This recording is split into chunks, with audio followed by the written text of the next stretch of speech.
Assalamualaikum warahmatullahi wabarakatuh. Nama saya Khairul Rizky dengan NIM 201210036 dari kelas PAI A. Baik, langsung saja di sini saya akan menjelaskan hukum bacaan tafhim dan tarkik sebagai tugas mata kuliah tahsin. Baik, langsung saja. Yang pertama, saya akan menjelaskan hukum bacaan tafhim. Yang pertama yaitu ada huruf isti'la. Jika huruf isti'la berharkat fathah dan sesudahnya berupa alif, misalnya toba, sobiro. Yang kedua, jika huruf isti'la berharkat fathah dan sesudahnya bukan alif, misalnya doroba, toba'a. Atau jika huruf isti'la mati dan huruf sebelumnya berharkat fathah, misalnya matla'i, maghriba. Yang selanjutnya yaitu jika huruf isti'la berharkat dhammah, misalnya duriba, tuba. Atau jika huruf isti'la mati dan huruf sebelumnya berharkat dhammah, misalnya wa yut'imuna, muqmahuna. Yang selanjutnya yaitu jika huruf isti'la berharkat kasroh, misalnya dukhilat, kismatun. Atau jika huruf isti'la mati dan huruf sebelumnya berharkat kasroh, misalnya ikhroja,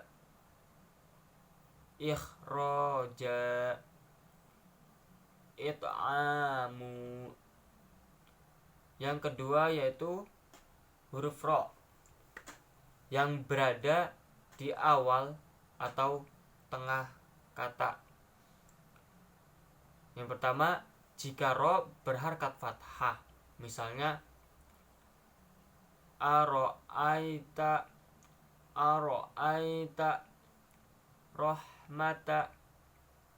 Yang kedua, jika ro berharkat dhammah, ruziku, kafaru.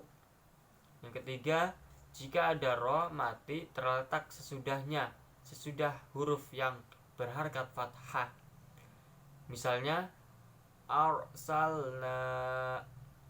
Yang keempat, jika ada ro mati terletak sesudah huruf yang berharkat dhammah, misalnya yurzakun.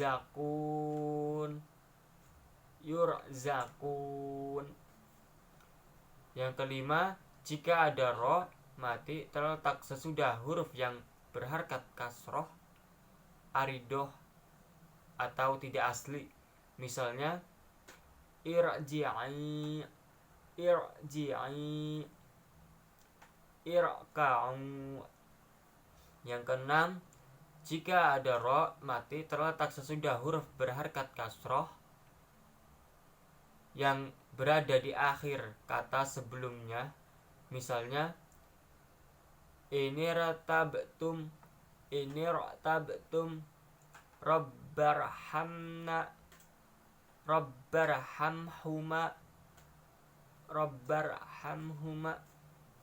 Yang ketujuh, jika sebelum ro mati berupa huruf yang berharkat kasroh dan sesudahnya berupa huruf isti'la yang tidak berharkat kasroh, misalnya qirtosa, firqota, labil mirsod.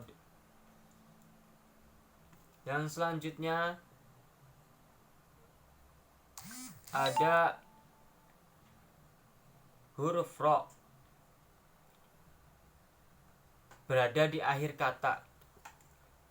Yang pertama, sesudah huruf yang berharkat fathah, misalnya wal qamara wala tadharu wanhar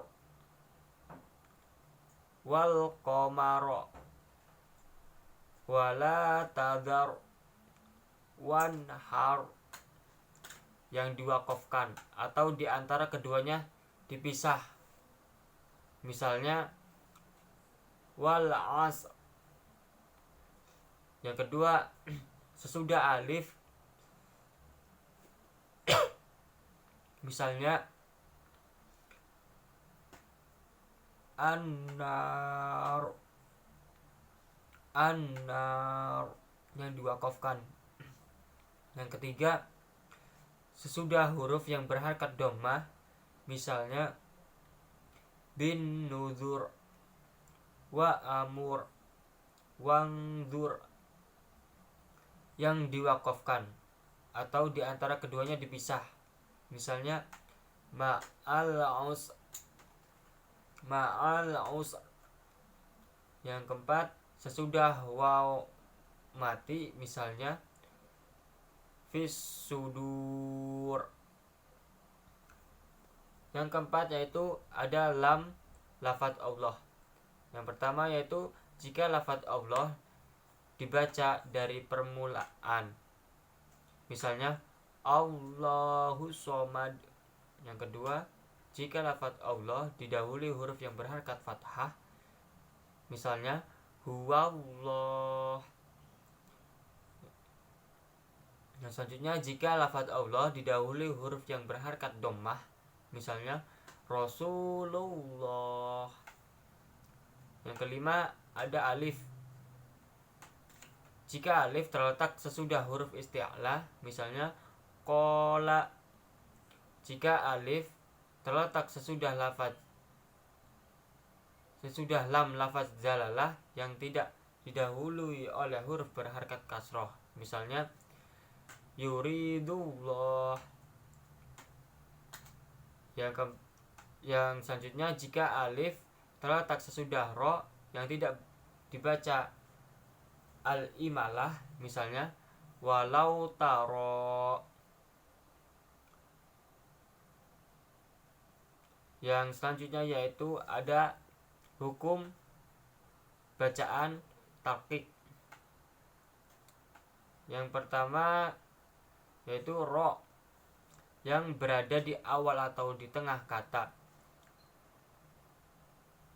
Contohnya jika ro berharakat kasroh, misalnya rijala min amrina.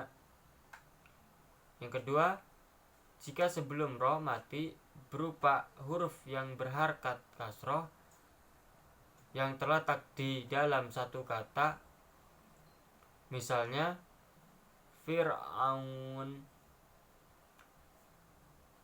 Yang selanjutnya yaitu ada ro yang berada di akhir kata. Yang pertama jika ro mati sesudahnya huruf berharakat kasroh, misalnya kudiro, mudakkirun, fakabbar, fatohar yang diwakafkan atau antara keduanya dipisah huruf sahih mati yang bukan huruf isti'la, misalnya wala bik.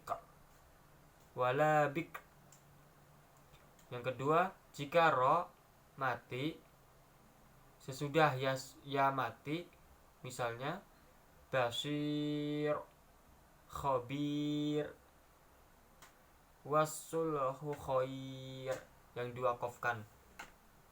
Yang keempat yaitu ada lam lafadz jalalah Allah. Jika sebelum lafadz Allah didahului huruf yang berharakat kasroh, misalnya wa may yattaqillah. Yang kelima ada alif. Jika alif tidak terletak sesudah huruf isti'la atau tidak terletak sesudah lam lafadz Allah, misalnya la roiba. Yang selanjutnya ada Hukum bacaan yang bisa dibaca tafhim atau bisa dibaca juga tarkib. Yang pertama yaitu ada ro. Jika sebelum ro mati berupa huruf yang berharkat kasroh asliyah dan sesungguhnya berupa huruf isti'la yang berharkat kasroh. Misalnya kullu firq. Yang kedua ada huruf ro di akhir kata. Jika akhir kata berupa ro mati tidak asli dan huruf sebelumnya berupa huruf yang berharkat kasroh namun dipisah oleh huruf isti'la yang mati, ini hanya terdapat pada misr atau misro dan ainal kitri ketika diwakafkan. Yang selanjutnya yaitu ada di surah Al-Fajr ayat 4 yaitu idza yasr.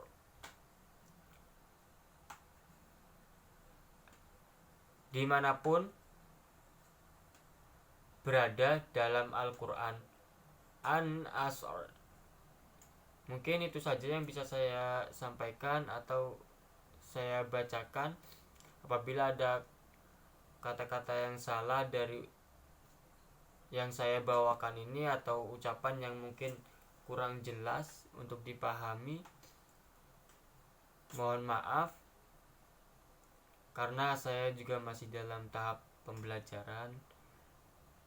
Mungkin itu saja yang bisa saya sampaikan. Terima kasih. Wassalamualaikum warahmatullahi wabarakatuh.